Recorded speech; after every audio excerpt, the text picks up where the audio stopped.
ஆஹா, நொங்கு சர்பத் தான் போட போகிறோம். நொங்கை இயற்கையாகவே சாப்பிடலாம், இனிமையாக சாப்பிடலாம், நொங்கு சர்பத் பண்ணியே சாப்பிடலாம், அப்படியே நொங்கை சுவைக்கலாம். வாங்க நொங்கு வீடியோக்குள்ளே போகலாம். இயற்கை நமக்கு தந்த வரப்பிரசாதம் தாங்க நொங்கு.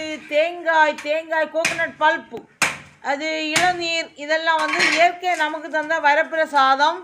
அதுவும் கோடை காலத்தில் நம் உடம்பை குளிர்வித்து மகிழ்விக்கக்கூடிய சுவையான தன்மையை தருவதாக நொங்கும் இளநீரும்.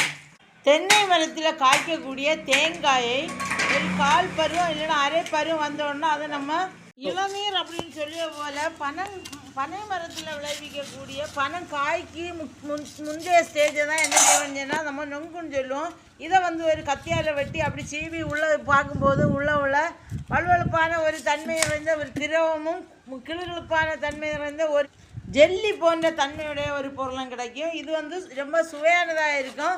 சேம் ரம்புட்டானில் உள்ள அந்த மேலே உள்ள பழம் அப்படி இருக்கும் பார்த்தீங்களா, அதே சேம் டேஸ்ட்டில் கிடைக்கும் பார்த்துருங்க.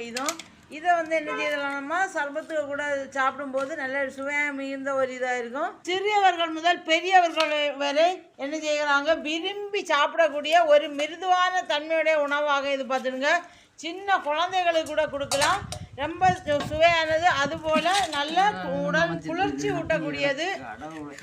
அப்படியே எடுத்து சீவி என்ன செய்வோம்னா ஒரு கரண்டியை வச்சு உள்ளாடி இருக்கிறத சுரண்டி அப்படியே வெளியில் எடுத்து ஒரு சர்பத்தை கூட நம்ம என்ன செய்திடலாம், கலந்து சாப்பிடலாம். இல்லைன்னா அப்படியே சாப்பிடலாம் பார்த்துருங்க. நாங்கள் சின்ன பிள்ளைகள எல்லாம் இந்த பனைமரத்துக்கு கீழே போய் நின்றுட்டு இதை அப்படியே வெட்டி போடுவாங்க, சீவி தந்துடுவாங்க கையில்.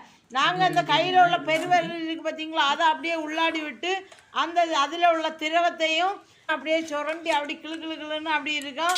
ஜங்குன்னு அப்படி தொண்டையில் போகும்போது ஸ்வங்குன்னு இருக்கும், அப்படியே சாப்பிட்றோம் பார்த்துடுங்க. நாம் உண்பது மட்டுமின்றி நம் வீட்டில் உள்ள மற்ற உயிரினங்களுக்கும் இதை கொடுப்பதனால் அவர்களுக்கும் இந்த கோடை வெப்பத்தை தணிக்கக்கூடிய மருந்து வகையாக இது மாறக்கூடியதாக இருக்கும்.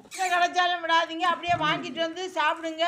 கோடை வெப்பத்தை தணிக்கக்கூடியது, உடம்பை குளிர்விக்கக்கூடியது, குளிர்வித்து மகிழ்வித்து எங்கே கிடைச்சாலும் விடாதீங்க. கடைகளில் கூட வந்து 15 ரூபாய் 20 ரூபா அப்படின்னு ஒவ்வொரு பீஸும் விற்கிறாங்க.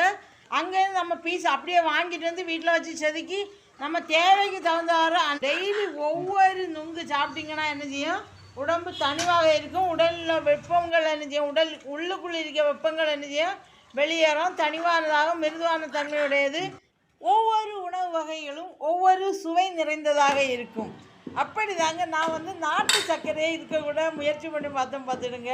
ஆனால் நொங்குக்கு சர்பத்து அல்லது சீனி கொஞ்சம் சேர்த்து சாப்பிடும்போது தான் டேஸ்ட்டு.